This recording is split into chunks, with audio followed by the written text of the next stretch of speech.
Masya Allah. Ada tuh. Ini nama saya. Sebenarnya saya risik kalau pakai gelar kiai. Saya belum kiai. Saya sudah senang kalau dipanggil ustadz. Kiai kalau di Sulawesi Selatan itu berat, Pak. Berat sekali bebannya. Nah, saya ini masih anak-anak, masih belajar. Kalau dipasang gelar akademik saya tidak muat ini. Doktor, Dasat Latif, SOS, Sarjana Sosial, SAG, Sarjana Agama, MSI, Master Science, PhD, Philosophy of Doctor. 2 doktornya, bos. Cari ustadz yang 2 doktornya. Bukan kaleng-kaleng ini, bos.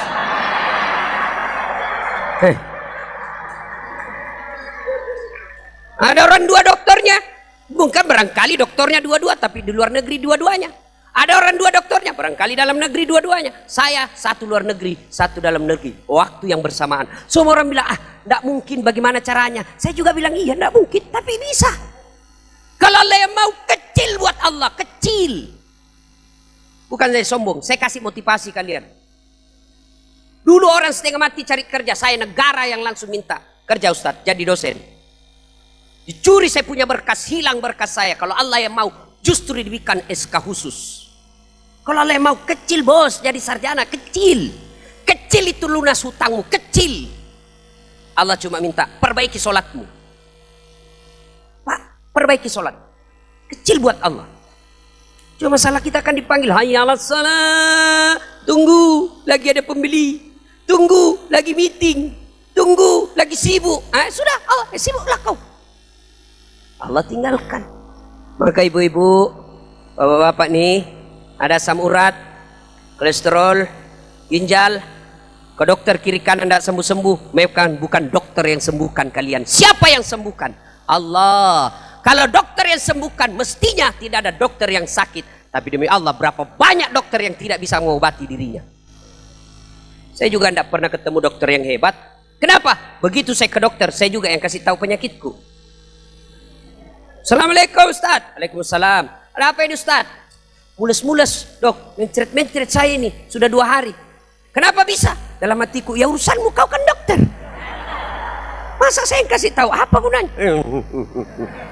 Berapa umur, berapa berat badan, dikasih resep. Datang lagi 3 hari yang akan datangnya. Kenapa disuruh datang? Bukan karena dokter mau ambil duit, tapi karena mau dilihat reaksinya. Ini cocok obat atau tidak. Kalau tidak cocok, ganti lagi. Allah tanpa Anda beritahukan, Allah sudah tahu apa yang Bapak Ibu mau. Tanpa Ibu ngomong, Allah sudah tahu. Kalau dokter kan dikasih tahu dulu. Yang hebat itu baru datang, pasti usah mencret. Nah, itu yang hebat. Nah, Bapak Ibu saudara-saudara sekalian, perbaiki sholat. Saya sudah sholat Ustaz. Betul, Bapak sholat tapi tidak ikhlas. Hayya 'alas shalah. Asar lagi. Barusan sholat duhur, kok tidak ikhlas? Saya sholat Ustaz, betul sholat tapi tidak ikhlas. Mana buktinya? Bajumu kau pakai ke pasar, bajumu kau pakai tidur, bajumu kau pakai main futsal, bajumu kau pakai olahraga, bajumu kau pakai mencuci, kau pakai lagi. Apa salah? Tidak, tapi itu bukti kalian tidak ikhlas ketemu Allah. Ayo. Malah ada ibu-ibu yang tanya, Ustaz, bolehkah itu sholat tidak pakai BH? Panas? Boleh, tapi tidak beradab. Ibu tega ketemu Allah tidak pakai BH? Ketemu wali kota tidak pakai BH? Bayangkan kalau ibu ruku tidak pakai BH.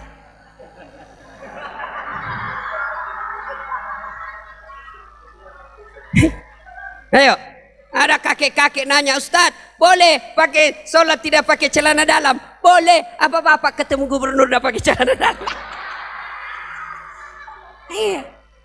Itu namanya sholat tapi tidak ikhlas. Ini juga ini anak-anak muda ini yang kadang-kadang ke masjid gendut, pakai baju kaos sempit, pendek. Begitu ruku mulai kelihatan. Sujud, ada celengan di belakang sini.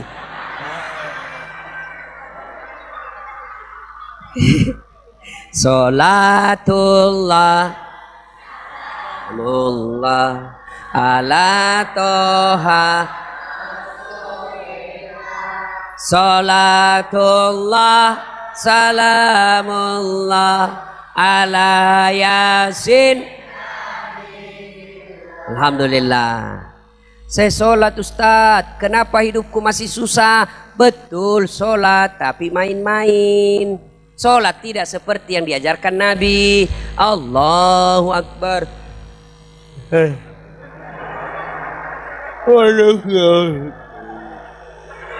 Iyyaka na'budu wa iyyaka nasta'in.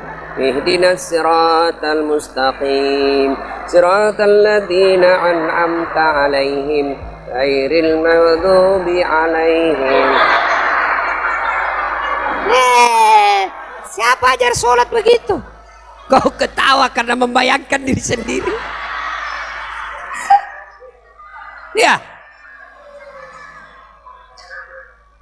Saya sholat Ustadz. Betul kau sholat. Tapi main-main. Tidak serius. Allahu Akbar. Kayak orang ditiup angin.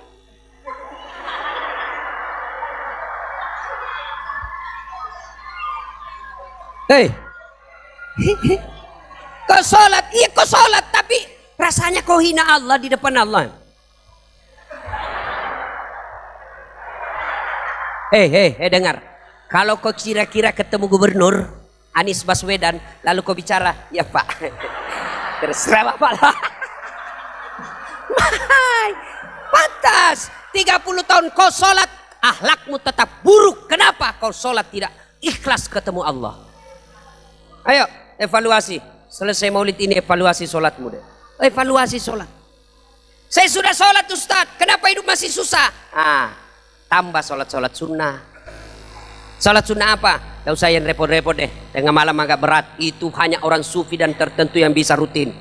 Yang gampang. Sholat duha. Alhamdulillah. Ini yang saya amalkan. Sejak saya masih SD. Saya karena orang susah. Jadi dulu waktu saya di kampung. Saya belum tahu apa itu itikaf. Tapi ternyata saya sudah lakukan. Bebalam di masjid kalau Ramadan. Itu rupanya itikaf. Dulu belum saya tahu. Ayo. Sholat duha, bunyi bel waktu saya sekolah. Orang pada lari ke kantin. Saya masuk ke masjid. Sholat duha 2 rakaat, paling 5 menit. Berdoa, paling 3 menit. Ya 8-7 menit. Selesai, baru saya ke kantin. Kalau ada uang. Kalau tidak ada uang, cari anak orang kaya yang dongo. Tahu dongo? Beleng-beleng. Tahu beleng-beleng? Dongo. Dia bilang temanku, Ustaz, ada PR? Ada. Dasar, ada PR? Ada. Kerjakan dulu. Gampang, tapi kau belikan saya kue ya. Parter, saya kerjakan tugasmu. Belikan saya kue. Selesai. Dia bilang orang, kampungan, sholat aja kerjanya terus. Kampungan lu men. Saya bilang biar, daripada kau ndak ada kampungmu. Ayo, sholat.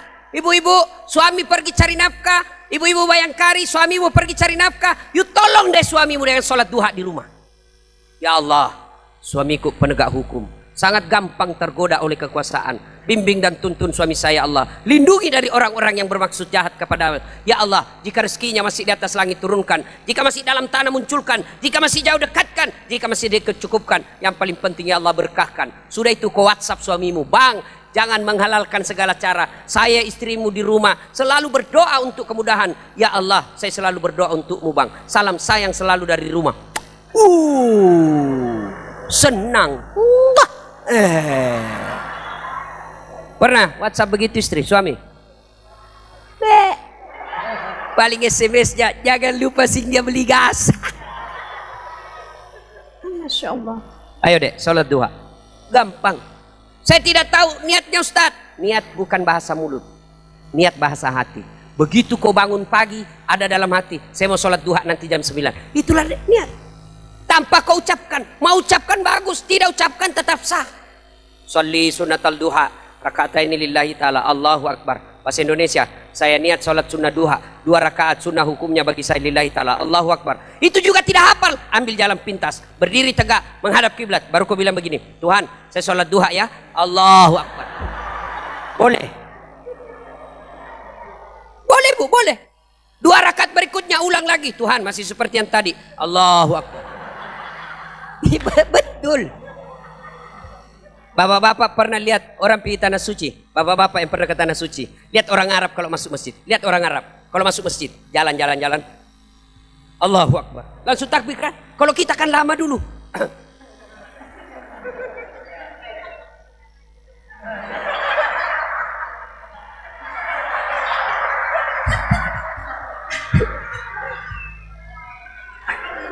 Nggak jadi sholat, saya tanya, kenapa kau nggak jadi sholat? Dia bilang, saya lupa sholatnya Ustaz. Nggak harus. Ya, niat itu bukan bahasa mulut, bahasa hati. Sudah, ibu-ibu, jangan gosip ketika suami pergi cari nafkah. Bantu suamimu dengan sholat duha. Itu yang hebat. Senang kita suami. Dapat kita di kantor pos, di warung kopi, di kantor. Dapat SMS dari istri. Bang, baru saja saya sholat duha. Mudah-mudahan Allah murahkan rezekimu bang. Lalu itu WhatsApp. Saya kalau dapat WhatsApp begitu dari istri saya, warung kopi saya kasih lihat semua temanku. Bukan kaleng-kaleng istri saya bos. Ini dong. Ini pergi suaminya, pergi dia juga tawaf. Dia keliling semua komplek. Dia gosip orang. Dongo. Nah, tukang gosip. Saya ajak tadi lewat, ada yang gosip saya. Saya dengar, dia bilang, itu juga bajunya waktu di YouTube. Astagfirullah. Langsung saya balik.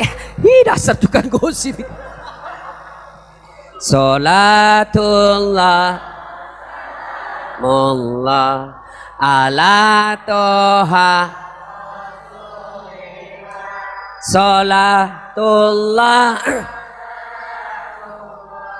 ala yasin.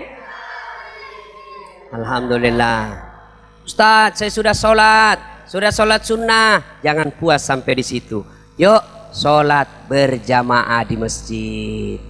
Alhamdulillah masjid kita ini sangat langka cantik seperti ini. Ya, alhamdulillah. Saya tahu ini masjid Pak selalu penuh jamaahnya. Apalagi kalau subuh, penuh sampai di luar. Tidak ada di dalam. Yang di dalam orang tua sudah muka-muka sakaratil maut. Yang sudah pensiun, lomba batuk di dalam.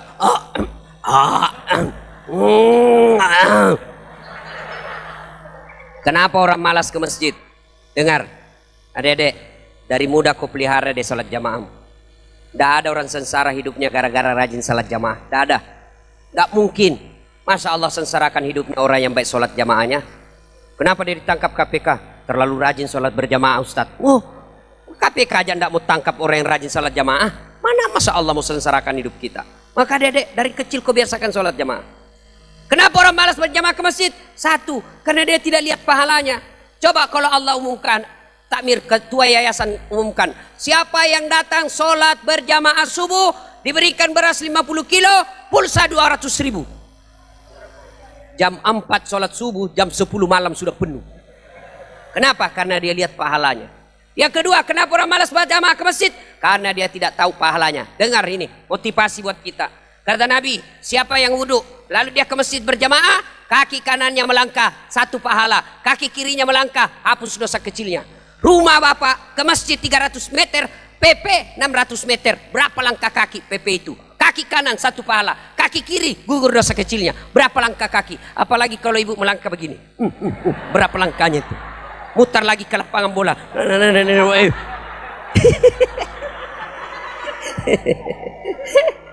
Ayo.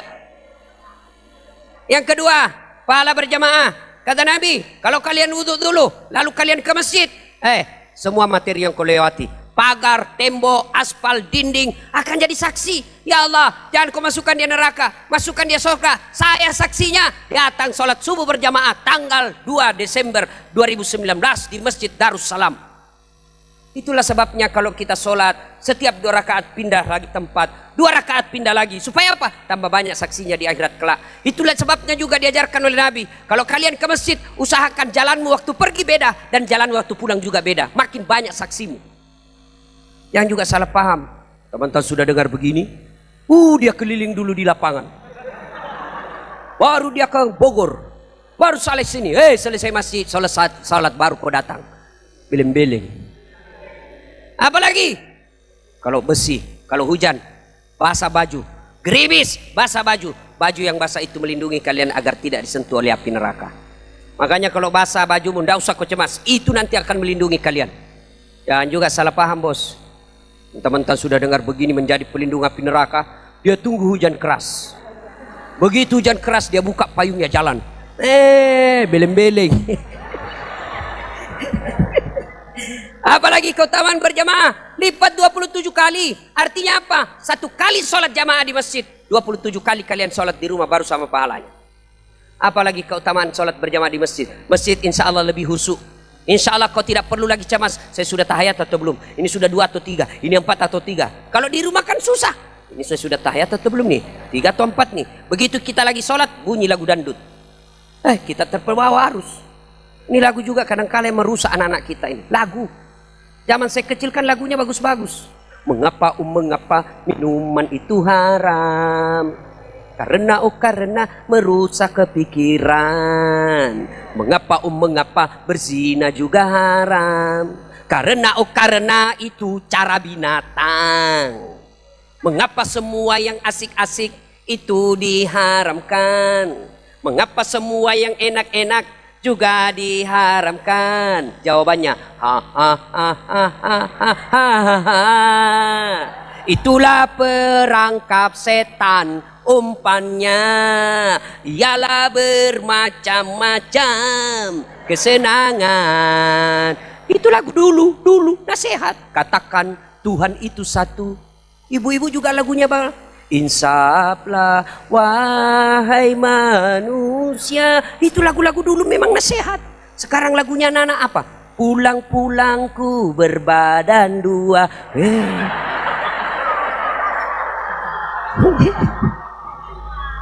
Salatullah Monglah ala toha Salatullah ala yasin. 3 yang membuat orang malas ke masjid, manajemen masjid tidak bagus. Dengar ini kalau ada yang diamanai oleh rakyat menjadi pengurus masjid. Masjid bukan milik kita. Allah memberikan ini rumah Allah. Kalau diurus dengan baik, Allah akan senang. Tapi kalau tidak diurus dengan baik, maka Allah akan tuntut kalian. Rumahku kok kau sengsarakan begitu. Ada masjid saya bangun Pak, kecil tapi nyaman. Kecil memang Pak, tapi nyaman. Azan, anak muda saya bikin lomba azan. Yang menang jadi tukang azan dan digaji tiap bulan layaknya pegawai negeri. Hanya untuk 5 kali teriak sehari semalam. Imamnya kita cari penghafal Quran, dikasih kendaraan dinas. Dibikinkan tempat yang bagus. Setelah punya keluarga tidak boleh lagi di masjid. Kenapa? Karena nanti dia masak di masjid, nyuci di masjid, gantung celana dalam di masjid. Tidak bagus. Salah tidak, adabnya tidak. Bukan melanggar agama, tapi adabnya yang tidak bagus. Bikinkan rumah yang lain. Sound systemnya, bagus. Yang pegang anak IT. Dari komputer dia bisa tahu, ini masalahnya di speaker sana. Penceramanya belum ceramah sudah dikasih honor. Bener. Dia ketawa, saya serius ini. Karena kadang-kala juga ini honor jadi masalah buat Ustadz. Sudah janji tiba-tiba ada yang undang kantor Pertamina, lari dia. Maka saya kalau dia khotbah Jumat pekan depan, Jumat ini sudah dikirimkan honornya, lengkap judulnya dan referensi buku yang dia harus bacakan. Dan tidak cukup sampai di situ. Selesai ceramah ada formulir yang harus diusi oleh panitia. Bagaimana judulnya dengan pembahasannya, penguasaan ayatnya, rukun-rukun khotbahnya. Itu ketepatan waktunya, itu dievaluasi. Enak orang karpetnya hampir tiap tahun diganti. Siapa yang ganti? Orang-orang kaya yang kita minta berpartisipasi. Sound systemnya nyaman, penceramahnya baik, imamnya penghafal Quran, karpetnya ber-AC, nyaman orang Pak datang. Tapi ini bagaimana orang mau ke masjid? Yang asan orang tua sudah pensiun, penyakit asma pula.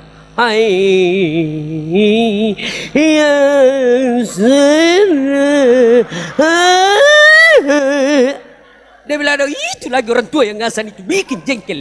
Bagaimana orang mau ke masjid jengkel dengan asan? Karpet sudah 8 kali lebaran tidak pernah diganti. Begitu kita sujud, tai cicak didapat. Sound systemnya baru takbir langsung storing. Allahu Akbar.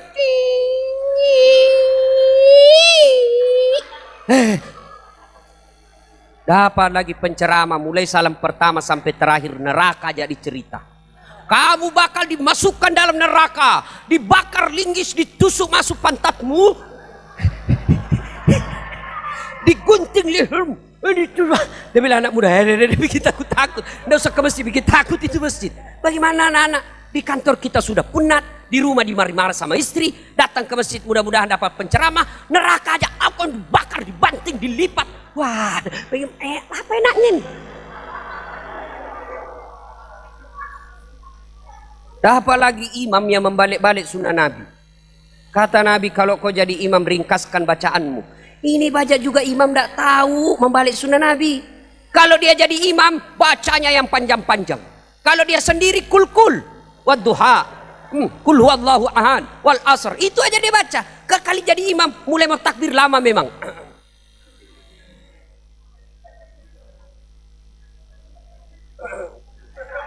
Kau 3 langkah itu selesai bos. Hei, kata Nabi, baca yang ringkas. Kenapa ringkas? Jamaah kita macam-macam. Mungkin ada orang tua yang sudah pensiun rematik, tidak bisa lama berdiri.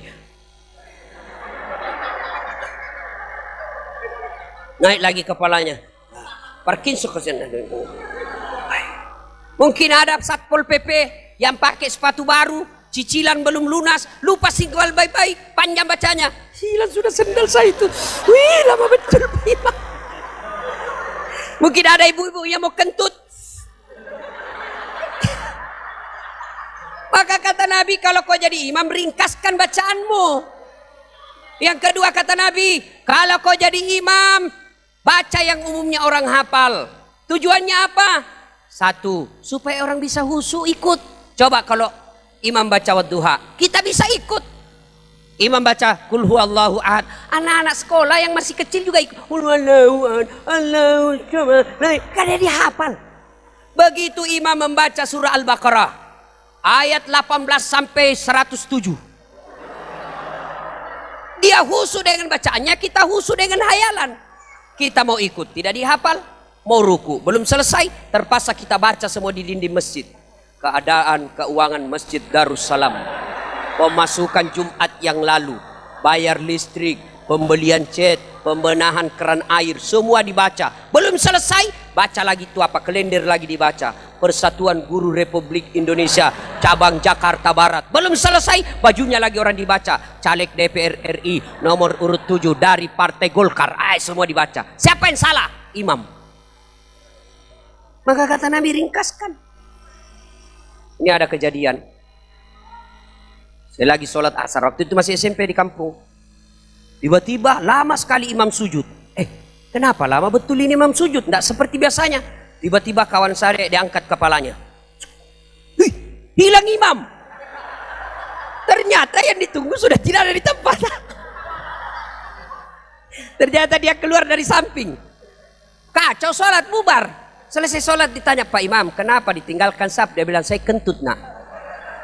Pak Imam, lain kali kalau kau kentut, angkat dulu kepala supaya kita lihat kau keluar.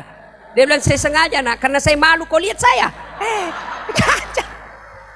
Siapa yang salah? Imam. Ada lagi waktu saya KKN, waktu itu belum jadi ustadz, saya KKN. Kita belum kenal ini, teman saya fakultas teknik. Di posko, dia pakai baju gamis, baju koko. Woi, anak pesantren ini. Ya, silakan jadi imam. Dialah imam, baca Al-Fatihah aman. Begitu saya dengar dia baca Al-Kafirun, saya bilang, cari susah ini orang. Bener.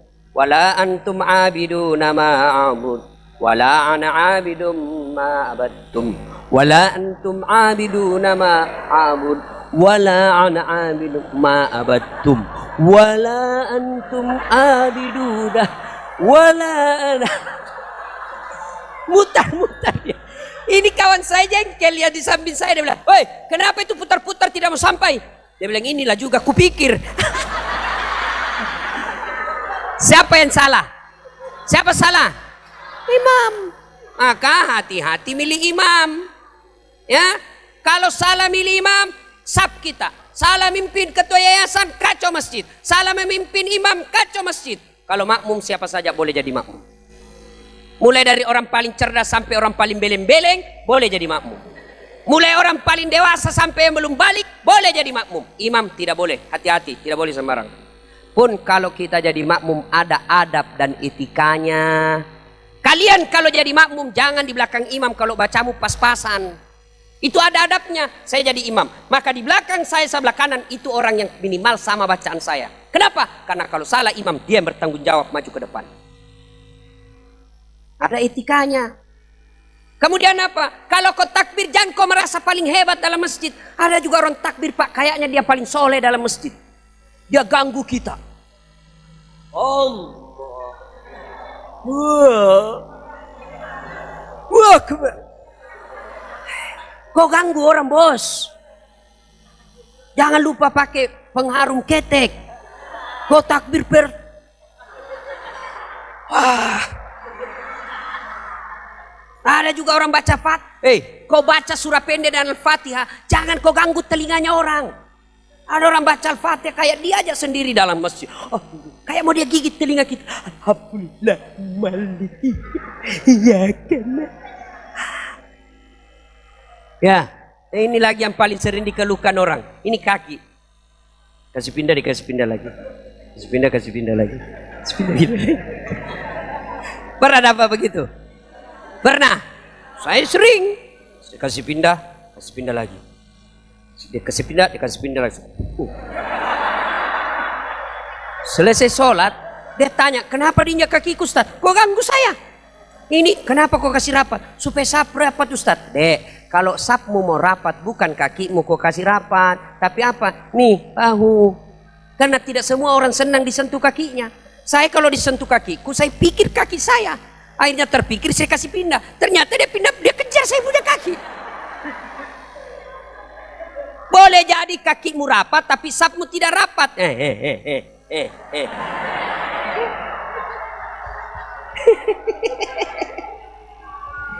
Salatullah. Ayo keras deh. Ala toha.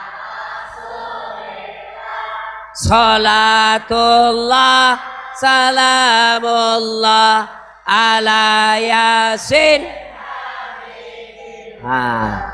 Hidupkan sholat jamaah. Ibu bapak saudara-saudara sekalian, banyak yang ingin kita sampaikan, tapi waktu yang terbatas. Insya Allah lain waktu dan kesempatan kita akan lanjutkan. Masih mau dengar ceramah saya Bu? Betul? Belum puas? Memang saya bukan laki-laki pemuas. Kalau saya kasih puas semua ibu, mati muda saya Bu. Gimana caranya kalau masih mau dengar ceramahnya Ustadz? Silahkan nonton Tablik Akbar Damai Indonesia Akun TV One setiap hari Sabtu atau Ahad pukul 12.30. Ya, pukul 12.30. Tablik Akbar Damai Indonesia Akun TV One. Cuma lama nunggu Pak, 1 kali seminggu baru muncul. Ada yang tiap pekan boleh, tiap saat boleh nonton. Baru bangun boleh nonton, mau tidur boleh nonton. Lagi ibu masak dengar ceramah boleh. Gimana caranya? Ambil handphone, buka YouTube, tulis nama saya Dasat Latif. Keluarlah ceramah saya ribuan itu. Adik-adik, ada judulnya Kiat Sukses Memilih Jodoh. Ada itu, kau dengar itu baik-baik. Ibu-ibu yang rewel-rewel suaminya, kasih dengar. Ada nasihat saya judulnya Nasihat dan Tanggung Jawab Seorang Suami. Ada suami yang rewel istrinya suka ngomel-ngomel, ada itu. Kasih dengar itu yang dorong istrinya masuk ke sumur.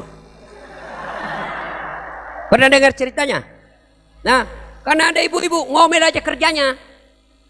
Suami, ada ibu-ibu nanya sama saya, Ustadz, kenapa itu suamiku tidak betah di rumah? Mau aja bawaannya keluar. Saya takut dia tersinggung, saya ceritakanlah. Bu, ada suami istri saya kenal, istrinya pengomelan, ngomel aja kerjanya. Suaminya capek dengar istrinya ngomel. Dibawalah istrinya pergi ke toko perhiasan. Senang istrinya dibelikan perhiasan. Suaminya tapi berpikir, saya bawa kemana istri saya ini supaya berhenti ngomel, saya tidak dengar. Oh, dia ingat di kampungnya ada sumur tua. Usianya ini sumur 400 tahun. Dalamnya 17 meter. Dia bawalah istrinya. Sayang, ada airnya enggak? Ada bang, ini kalau sumur tua, dangkal nih bang. Paling sampai di lutut bang. Serius dek? Iya bang. Oh istrinya, lihat-lihat, datang suaminya didorong masuk ke dalam sumur. Brak! Jatuh. Oh, kenapa kau duduk saya? Ngomel aja kau di situ. Oh, saya tidak dengar juga. Ngomel kau sampai puas. Suaminya lah diam-diamlah di atas. Tiba-tiba 1 jam kemudian ada makhluk keluar dari sumur tinggi hitam besar. Kaget suami. Hei, siapa kamu? Siapa kamu ini? Dia bilang, saya jin penunggu sumur ini. Saya sudah 400 tahun di dalam sumur. Ada perempuan di dalam, ngomel aja kerjanya.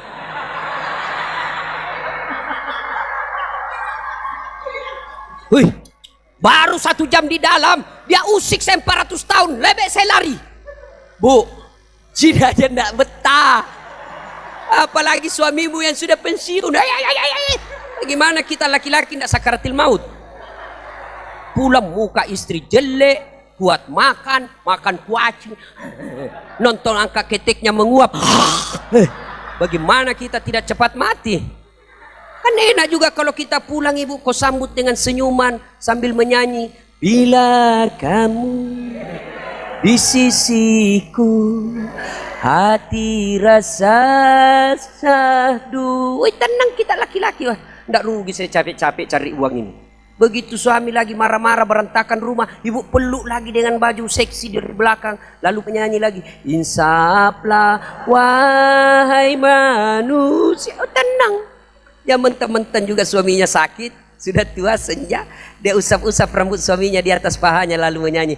Bila Israel datang